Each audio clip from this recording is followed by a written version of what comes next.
जय हिंद साथियों, मैं विकास एक बार फिर से आपके अपने यूट्यूब चैनल विकास यादव पीपल इस पे हार्दिक स्वागत करता हूं। मैं उम्मीद करता हूं आप सभी लोग ठीक होंगे, अच्छे होंगे और आपकी तैयारी बराबर तरीके से चल रही होगी। आज मैं बात करने वाला हूं आरपीएफ एसआई कांस्टेबल के बारे में। कैसी जॉब प्रोफाइल है उसकी, क्या पेपर का लेवल रहता है, क्या कट ऑफ रहता है जो आप क्वालिफाई कर सकते हैं आरपीएफ में। उसमें भी group A B C D E इस तरीके से कैटेगराइज होता है जब आपका पेपर होता है तब। और इसमें सबसे जो अधिक मात्रा में जो सीटें होती हैं, जो अगर जितनी भी वैकेंसी आती है, लगभग वैकेंसी जो आने की संभावनाएं है 10,000 के आसपास। अगर 10,000 वैकेंसी आती है तो उसमें से 50%, अगर उसमें से आप देखेंगे तो 50% जो सीटें होती हैं वो रिजर्व होती हैं। वो किसके लिए रिजर्व होती हैं? महिलाओं के लिए। ठीक है, वो किसके लिए रिजर्व होती हैं? महिलाओं के लिए। क्योंकि जब 2018 में वैकेंसी जो आई थी आरपीएफ कांस्टेबल और एसआई की, तो उसमें से लगभग 9,000 के आसपास वैकेंसी आई थी। 9,000 के आसपास वैकेंसी आई थी।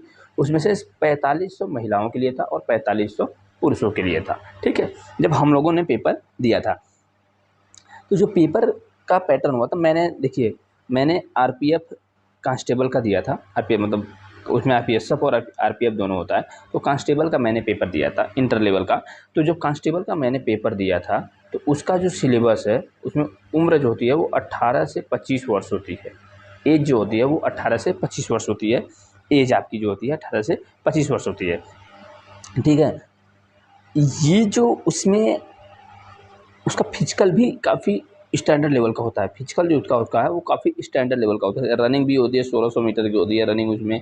उसके बाद उसमें हाई जंप होता है, लॉन्ग जंप होता है, उसमें सारी चीज़ें होती हैं। बिल्कुल टफ होता है उसका फिजिकल स्टैंडर्ड जो उसका मेजरमेंट होता है वो काफ़ी बेहतरीन होता है आरपीएफ के लिए। अब जो आरपीएफ का जो पेपर का पैटर्न होता है वो होता है आपका 90 मिनट का आपका टाइमिंग होता है। ठीक है, 90 मिनट का पेपर होता है। 120 क्वेश्चन आते हैं, 120 क्वेश्चन आते हैं, जिसमें से 35 क्वेश्चन मैथ्स के होते हैं, 35 क्वेश्चन रीजनिंग के होते हैं और 50 क्वेश्चन जो होते हैं वो जीएस और जीके के होते हैं। ठीक है, तो जब हमने पेपर दिया था तो उस टाइम जो पेपर का लेवल रहा है वो काफ़ी अच्छा था। लेवल जो था वो काफ़ी अच्छा था। अगर आप आराम से पढ़े हुए थे, बिल्कुल ईजी लेवल का पेपर था। ठीक है, ये बिल्कुल ईजी लेवल का पेपर था। मैथ जो था उस टाइम, मेरा मैथ जो सही हुआ था वो 35 में से 35 टोटल आउट ऑफ मेरा 35 में 35 सही हुआ था। मैथ में जो मेरा नंबर था वो 35 आउट ऑफ 35 था। ठीक है, क्योंकि पेपर का लेवल जो था वो बिल्कुल सही था। और हम लोगों की जो प्रैक्टिस जो होता है, आपको मैथ्स परफेक्ट प्रैक्टिस ही आपको बेहतर बनाती है। प्रैक्टिस ही आपको बेहतर बनाती है, क्योंकि प्रैक्टिस की वजह से ही आप बेहतर कर पाते हैं उस पेपर में, इस एग्ज़ाम में। उस एग्ज़ाम क्या, किसी भी एग्ज़ाम में आपको पेपर में जो प्रैक्टिस होता है वो काफ़ी मायने रखता है।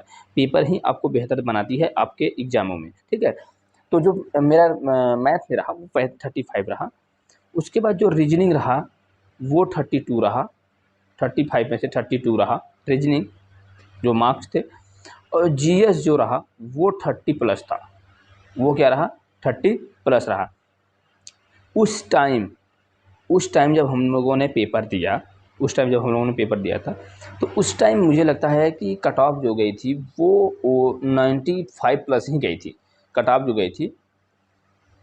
गई थी वो 95 प्लस गई थी। कट ऑफ जो था वो 95 प्लस के आसपास गया था, कट ऑफ जो गया था। ठीक है, तो जो कट ऑफ अब हाई जाने का रीज़न भी है। कट ऑफ धीरे धीरे हाई जा रही है। उसका रीज़न है कि आपके पास सुविधाएं उपलब्ध हैं। जैसे पहले इतनी मोबाइलें नहीं थी, इतनी टेक्नोलॉजी आगे नहीं थी, यूट्यूब का साधन नहीं था पहले, इतने टीचर्स अवेलेबल नहीं थे यूट्यूब पे जो सारी चीज़ें आपको उपलब्ध कराएं। सारी चीज़ें आपको अब एक साथ मिल जाती हैं आपको यूट्यूब पे, जो भी आप पढ़ना चाहते हैं। ठीक है, तो ये सारी चीज़ें एक रीज़न बन रही हैं जो कट ऑफ हाई जा रहा है। ठीक है, तो ये इसका पूरा सिलेबस रहा है। 120 क्वेश्चन 90 मिनट का रहा है। अगर आप टारगेट लेकर चलते हैं 90 प्लस का, अगर आप टारगेट लेकर चलते हैं 90 से 90 टू 100, अगर आरपीएफ में आपको जाना है, आरपीएफ ज्वाइन करनी है, आरपीएफ में सेलेक्ट होना है, तो आपको 90 टू 100 कट ऑफ के आपको उतने मार्क्स लेकर चलने हैं, उतने लाने हैं एक्यूरेसी के साथ, तभी आप सेलेक्ट हो पाएंगे। क्योंकि उसमें वैकेंसी जो होती है वो ऑल इंडिया में होती है, नंबर ऑफ़ सीट जो होती है वो कम होती है। इसलिए कंपटीशन भी टफ होता है, इसलिए उसका क्या होता है, कंपटीशन भी टफ होता है। और उसमें भी महिलाओं के लिए सबसे बेनिफिट होता है, क्योंकि महिलाओं के लिए बेनिफिट ये होता है कि उनके लिए 50% सीटें रिजर्व होती हैं, 50% सीटें रिजर्व होती हैं। और महिलाओं में जिनका फिजिकल स्टैंडर्ड ठीक है, फिजिकल स्टैंडर्ड अगर ठीक है तो वो क्वालिफाई कर सकती हैं आरपीएफ के, और ये एक अच्छी जॉब प्रोफाइल भी है आरपीएफ। इसमें दो चीज़ें होती हैं, आरपीएफ होती है और आरपीएफ होती है। तो जो आरपीएफ होती है वो लगभग आपका फिक्स जॉब वाली होती है, जो आपके स्टेशनों पे होती है। लेकिन जो आरपीएफ होता है, रेलवे प्रोटेक्शन वो स्पेशल फोर्स होता है आरपीएफ, वो क्या होता है, आपको मूवमेंट फोर्स टाइप का होता है, ठीक है, मूवमेंट टाइप का होता है। उसमें आपको इधर उधर मूवमेंट करना पड़ता है, ड्यूटी कहीं भी जाकर करनी पड़ती है, आपको कहीं भी भेजा जा सकता है, ऑल इंडिया, ठीक है, ऑल इंडिया आपको कहीं भी ड्यूटी के लिए भेजा जा सकता है। तो ये जो टोटल ऑल इंडिया, मुझे लगता है कि एक जोन होता होगा, उस जोन में आपको भेजा जाता होगा, एक जोन होता होगा, उस जोन में तो जरूर ही आपको भेजा जाता होगा, ठीक है। तो ये जो आरपीएफ है, आरपीएफ एसआई और कांस्टेबल, आरपीएफ एसआई का तो मैंने नहीं दिया था उस टाइम मेरे पास, क्योंकि इसमें क्या होता है कि आपकी डिग्री मांगी जाती है। ऐसा नहीं कि प्रोविजनल डिग्री हो जाती है या आप अपीयर में है तो नहीं, अपीयर में नहीं होता है, इसमें आपकी डिग्री, आप जब तक पास नहीं रहेंगे, आप पूरे पास होते हैं तभी आप उस एग्ज़ाम को, उस फॉर्म को फिलअप करेंगे और उस एग्ज़ाम में एलिजिबल होंगे देने के लिए, ठीक है। तो उसमें क्या होता है कि आपको, आपके पास डिग्री होनी चाहिए, मतलब आप क्वालिफाई हों बीए, आपके पास डिग्री हो। ऐसा नहीं कि आपने पेपर दे दिया, अपीयर में हैं, आप ग्रेजुएशन के लास्ट ईयर में हैं, तब अगर फॉर्म आता है तो आप फिलअप कर पाएंगे, आप फिलअप कर नहीं पाएंगे, आपके पास डिग्री होनी चाहिए तभी आप फॉर्म फिलअप कर पाएंगे, ठीक है। तो ये है सारी चीज़ें जो आरपीएफ एसआई और कांस्टेबल के लिए है। तो आप अगर इस क्षेत्र में आरपीएफ में या आरपीएफ में, कांस्टेबल या एसआई में जाना चाहते हैं तो आपको तैयारी को बेहतर करनी पड़ेगी। कौन सी बुक्स को मैंने प्रेफर करा था वो भी मैं बता देता हूँ आपको, बुक्स कौन सी प्रेफर किया था। देखिए, मैथ्स के लिए मैंने एस.टी. यादव और किरण पब्लिकेशन एक बुक आती है मैथ्स के लिए, मैं वो दोनों बुक्स को फॉलो किया था मैथ्स के लिए। जीएस के लिए सिर्फ लूसेंट मैंने फॉलो किया था, लूसेंट, और यूट्यूब के माध्यम से मैं करंट पढ़ता था, ठीक है, यूट्यूब के माध्यम से करंट पढ़ता था। लूसेंट से जीएस मैक्सिमम क्वेश्चन के मेरे फंसे थे। जब 2018 में उस टाइम हम लोगों ने पेपर दिया तो जीएस के जो पेपर था, जीएस का जो पेपर था उसके मैक्सिमम नंबर ऑफ क्वेश्चन जो थे वो लूसेंट से ही फंसे थे, जीएस जीके के, ठीक है, जब हम लोगों ने पेपर दिया। ये है लूसेंट अगर आप पढ़ते हैं, पढ़ लेंगे, वन लाइनियर होता है उसमें, वन लाइनर, और ये उसमें क्वेश्चन, जो नंबर ऑफ क्वेश्चन होते हैं वो मैक्सिमम क्वेश्चन लूसेंट से ही पूछे गए थे।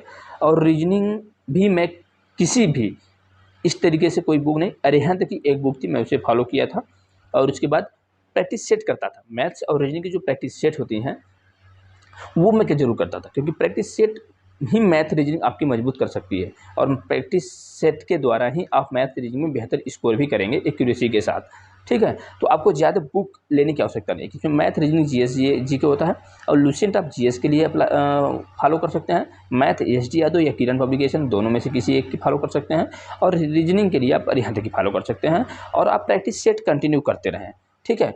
इससे आप आरपीएफ में बेहतर स्कोर करेंगे। जो मेरा अनुभव है, जिस तरीके से मैंने पेपर दिया, मेरा क्या लेवल रहा था उस टाइम पेपर का, वो भी मैंने आपको बता दिया, और कहाँ से मैक्सिमम नंबर ऑफ जीएस से क्वेश्चन पूछे गए थे वो भी मैंने आपको बता दिया।